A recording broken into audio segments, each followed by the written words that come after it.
বিহার প্রদেশের মুজাফফর জেলার একটি গ্রাম ছিল সিরসি, যেখানে পণ্ডিত পরিবারের সঙ্গে সম্পর্ক রাখা দীননাথ উপাধ্যায়, যাকে গ্রামবাসীরা সকলেই, এমনকি তার পরিচিত সকলেই তাকে পণ্ডিতজি হিসেবেই ডাকতেন। তিনি সেই সময় খুব চিন্তিত হয়ে পড়েছিলেন তার নিজের মেয়ে কিরণকে নিয়ে। কিরণের রূপ গুণ সমস্ত কিছুই তার নামের সঙ্গে একেবারে মিল খেয়ে যেত।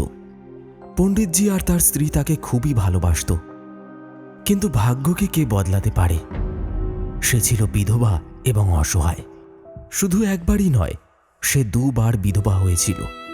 তার বিয়ে হয়েছিল খুব ধুমধাম করে, কিন্তু দুইবারই ফুলশয্যার রাতে তার বর মারা যায়। পুতুলের মতো দেখতে প্রাণোচ্ছল মেয়েটা যেন নিশ্চল হয়ে পড়েছিল।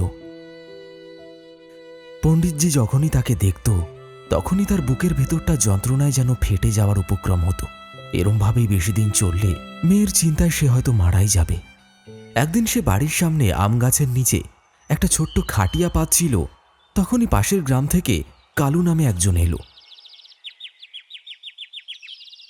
তারপর সে বলল, নমস্কার পণ্ডিত মশাই, কিছু মনে না করলে একটা কথা বলি। আমি কখনো তোর কথায় রাগ করেছি? বল বল, কি বলতে চাস?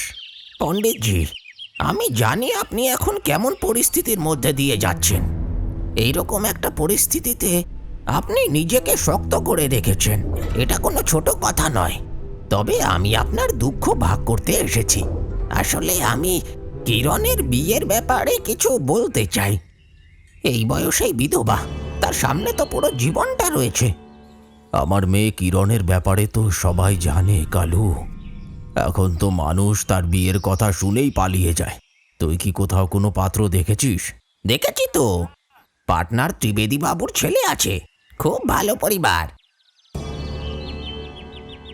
ছেলেটা খুবই ভালো, সমাজে তার ভালো নাম ডাক আছে। কিন্তু কিন্তু কি? কিন্তু সে 2 লাখ টাকা আর 10 ভরি সোনা দাবি করছে। আমার মেয়ের খুশির জন্য আমি নিজেকেও বেচে দিতে পারি। যদি সে ডবলও চায়, তাও আমি দেওয়ার জন্য তৈরি আছি। আচ্ছা, আমি দেব। পণ্ডিতজি রাজি হলেন। কিরণের বিয়ে পাটনাতে ঠিক হয়ে গেল। পণ্ডিতজি তার মেয়ের ধুমধাম করে বিয়ে দিলেন। অঙ্কুর আর কিরণ দুজনেই বিবাহ বন্ধনে আবদ্ধ হল। আজ অঙ্কুর আর কিরণের ফুলশয্যার রাত। রাত তখন বেশ গভীর। অঙ্কুর দেখল বাড়ির সকলেই ঘুমিয়ে পড়েছে। সে সিঁড়ি চড়ে উপরের দোতলার ঘরে তার স্ত্রী কিরণের ঘরের দিকে এগিয়ে চলল।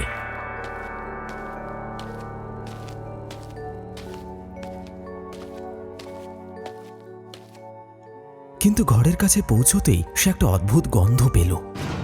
ওই ঘরে একটা জানালা ছিল, যেটা খোলা ছিল। কিন্তু সেই জানলা দিয়ে ভেতরে তাকাতেই সে দেখল ঘরের ভেতর লক্ষ লক্ষ কাঁকড়া বিছে ছড়িয়ে ছিটিয়ে রয়েছে। ব্যাপারটা দেখে সে নিজেকে সামলে নিল। কিরণের শরীরটা একটা ভয়ানক পিশাচে রূপান্তরিত হলো। তার মাথায় লম্বা জটার মতো চুল, আর মুখের মাড়ির সামনের দিকে 2টো দাঁত নেই। সেই ফাঁকা দাঁতের মাঝখান দিয়ে লালার পরিবর্তে রক্ত ঝরে পড়ছে। অঙ্কুর ভয় পেয়ে সেখান থেকে পালাতে যাবে, এমন সময় তার ঘরের দরজাটা খুলে গেল। একবারের জন্য তার মনে হলো যেন প্রাণটা বেরিয়ে যাবে, কিন্তু এমন সময় কিরণ এগিয়ে এসে তার হাতটা চেপে ধরল। তারপর বলল, কোথায় গেছিলে তুমি? আমি কখন থেকে তোমার অপেক্ষা করছি, চলো ভেতরে চলো। অঙ্কুর চোখ বন্ধ করে ঠকঠক করে কাঁপছিল। তোমার কপালটা এমন ঘামে ভিজে গেছে কেন? এত ভয় পাচ্ছ কেন তুমি? এসো। কিরণ তাকে টেনে ঘরের ভিতর নিয়ে গেল।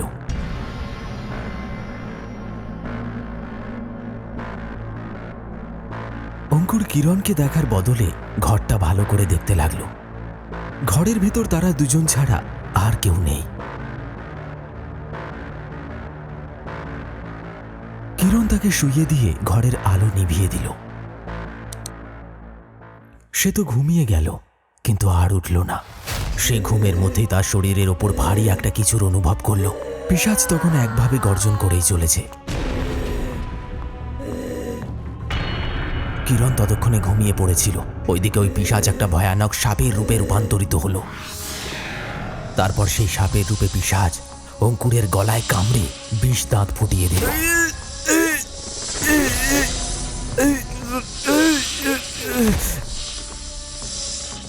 এমন সময় বাড়ির মণ্ডপের ওপর দিয়ে একটা বিরাট আকার কালো পাখি চিৎকার করতে করতে উড়ে চলে গেল।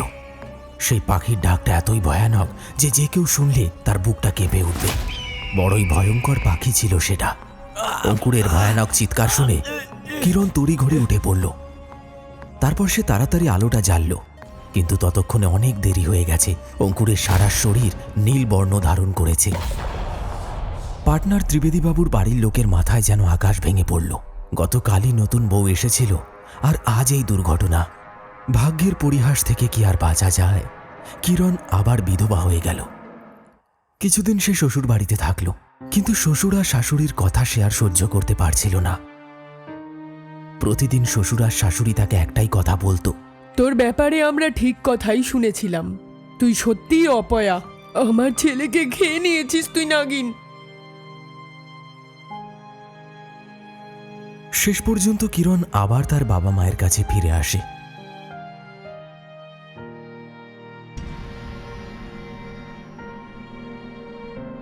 দীননাথ উপাধ্যায়ের পাশে তখন মেহতাজি বসেছিলেন। তিনি বললেন, এসব তার লীলা পণ্ডিতজি। তার লীলা খেলা বোঝা যে বড়ই কঠিন। তার লীলা খেলা কি সে শুধু আমাকেই দেখাবে? নিজেকে শক্ত করুন পণ্ডিতজি, ভগবানের ওপর ভরসা রাখুন। তিনি নিশ্চয়ই আপনার পরিস্থিতিকে একদিন বদলে দেবেন।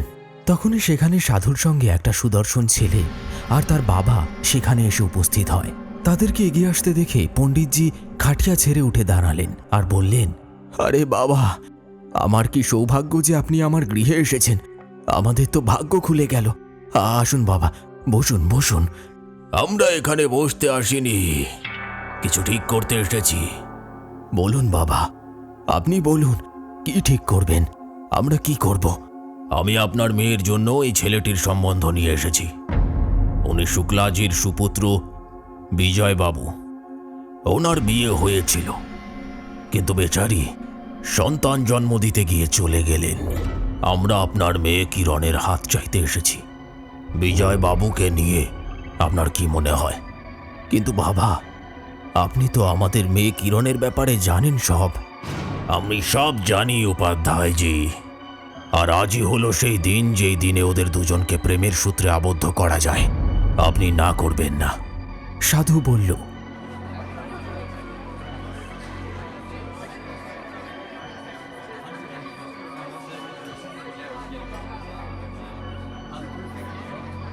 ততক্ষণে কিছু গ্রামবাসীরাও ভিড় জমিয়েছে। পণ্ডিতজি, আর দেরি করবেন না। মনে হচ্ছে বাবা আপনার কিরণের ভাগ্য খুলে দেবে। কিছু মেয়ে কিরণের হাতে মেহেন্দি পড়াতে লাগলো। সবারই মনের আশা কিরণের জীবনটা সুখের হোক। রাধুনী গ্রামেরই ছিল। তাকে বলা হলো বিয়ের সমস্ত খাবার এবং মিষ্টি বানানোর জন্য, এবং সে এসেই কাজ শুরু করে দিল। কিরণ মণ্ডপে উদাস হয়ে বসে ভাবছিল এরপরে কি হতে চলেছে। তখনই বর এসে উপস্থিত হয় এবং মন্ত্র উচ্চারণের মাধ্যমে কিরণ আর বিজয়ের বিবাহ সম্পন্ন হয়ে যায়। মেয়েরা যখন বর আর বউকে ফুলশয্যার ঘরের দিকে নিয়ে যেতে লাগলো, তখনই সাধু বাবা চিৎকার করে উঠলেন, দাঁড়াও, এই মেয়ে পিশাচ ডাইনির কবলে আছে।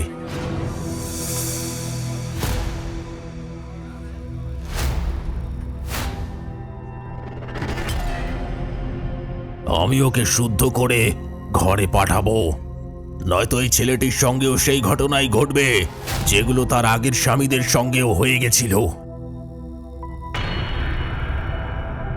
অনর্থ হবে, অনর্থ। সাধু ঝোলার ভেতর থেকে একটা লোহার দণ্ড বের করলেন। পণ্ডিতজি, রাধুনীকে বলুন এই লোহাটাকে উনুনের আগুনে লাল করতে।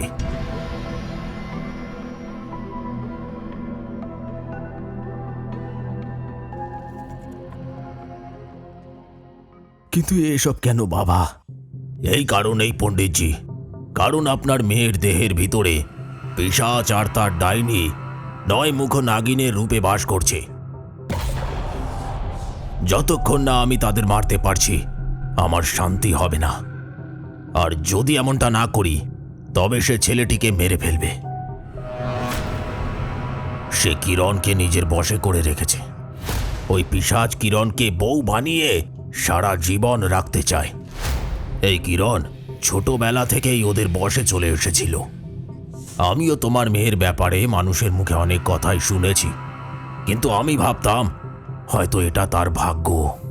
কিন্তু না, তোমার মেয়ের ওপর পিশাচ ডাইনির ছায়া আছে।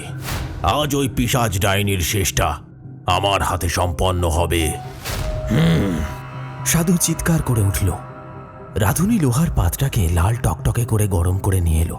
এবার কিরণকে পেটের ওপর শোয়াও। এখানে যত মহিলা রয়েছেন সবাই পিছনে চলে যান। মনে রাখবেন, যতক্ষণের শরীর থেকে পিশাচিনী ডাইনি বেরিয়ে না যায়, ভুল করেও এর কাছে আসবেন না। তাড়াতাড়ি, সময় পেরিয়ে যাচ্ছে। মহিলারা সাধুর কথা মতোই কাজ করল। সাধু জ্বলন্ত পাতটা হাতে নিয়ে মন্ত্র বলতে লাগলেন। विशंब काम करिया निशंब दाम दरिया लंज कार थरिया जार एक आसन सरिया। আর এইটুকু মন্ত্র বলার সাথে সাথেই সাধু সেই জ্বলন্ত লাল রঙের লোহার পাতটাকে কিরণের পিঠের উপর রেখে দিলেন। একটা অদ্ভুত গন্ধ চারিদিকে ছড়িয়ে পড়ল। এমন সময় সবাই একটা আর্তনাদের শব্দ শুনতে পেল। সবাই দেখল কিরণের পিঠ থেকে একটা কালো নাগিন বেরিয়ে এসে মাটির উপর দৌড়ে চলেছে। সবাই বিস্ফারিত নেত্রে সেদিকে তাকিয়ে রইল। তখনই সাধু চিৎকার করে বলল, তাড়াতাড়ি করো, আর দেরি নয়, শেষ করে ফেলো, মেরে ফেলো। কোনোভাবেই ওকে জীবিত ছাড়া যাবে না। এই হলো সেই পিশাচ ডাইনি। এরপরে গ্রামবাসীরা সকলে মিলে লাঠি আর ডান্ডা দিয়ে নাগিনকে মেরে ফেলল।